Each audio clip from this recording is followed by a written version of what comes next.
Joining me now is Mandy Matney, executive producer of the new series Murdaugh, Death in the Family. Mandy, thank you so much for joining me. Hi, it's so nice to join you.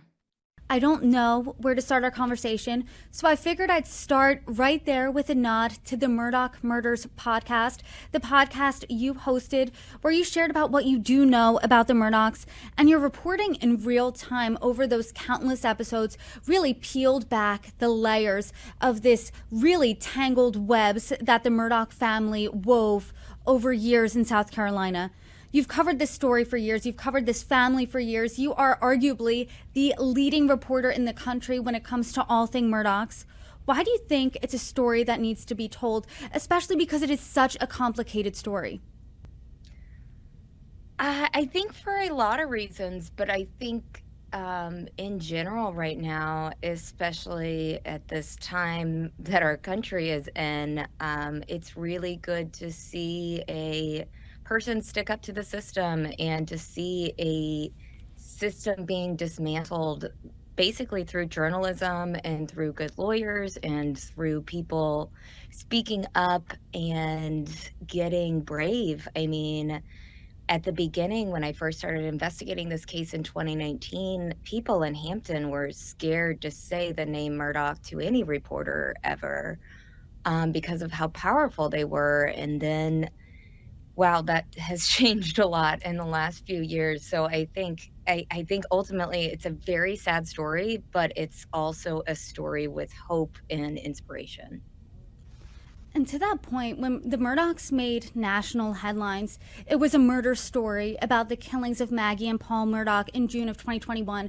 But this story for you started years before that when a boating accident on the Murdaughs' boat killed Mallory Beach, who was a 19-year-old.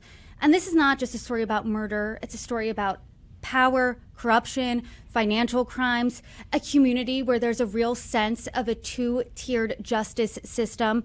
How did you use all of that reporting, years and years of reporting, to create this series? Yeah, well, first it started with the idea of making a podcast in 2021. I was a print journalist who was only basically trained in print journalism. I had worked at newspapers. I was working for an online outlet, and podcasts were big at the time, but not huge. However, I always listened to. I started with Serial. That was my first my first hook into true crime podcasts, and I became obsessed. I was like 25 when I heard Serial for the first time, and I remember being like, this has changed storytelling. This is a different way to tell a story, and we can really make change with this. And from then on, I was just kind of looking for a story as I was a newspaper reporter with this dream of one day having a true crime podcast. And then by the time the murders happened and national media swooped into Hampton County, South Carolina, and I could already tell that they were getting different angles of the story wrong. And there was so much, as you said, this story is so layered. There's so much corruption, power, and just nuances that people needed to know. And what better way to do that than a podcast?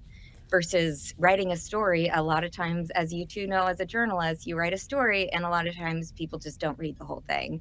But in a podcast, you can explain it in a way that they understand and break it down.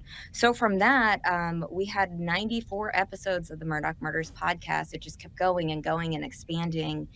And during that time, while we were building the Murdaugh Murders podcast, we heard from Michael D. Fuller and Aaron Lee Carr, connected with them back in 2021, who had the idea of making this into a show. And of all the people that we met, they were the most sincere. They were very kind. They asked questions about the victims. They asked good questions about the story.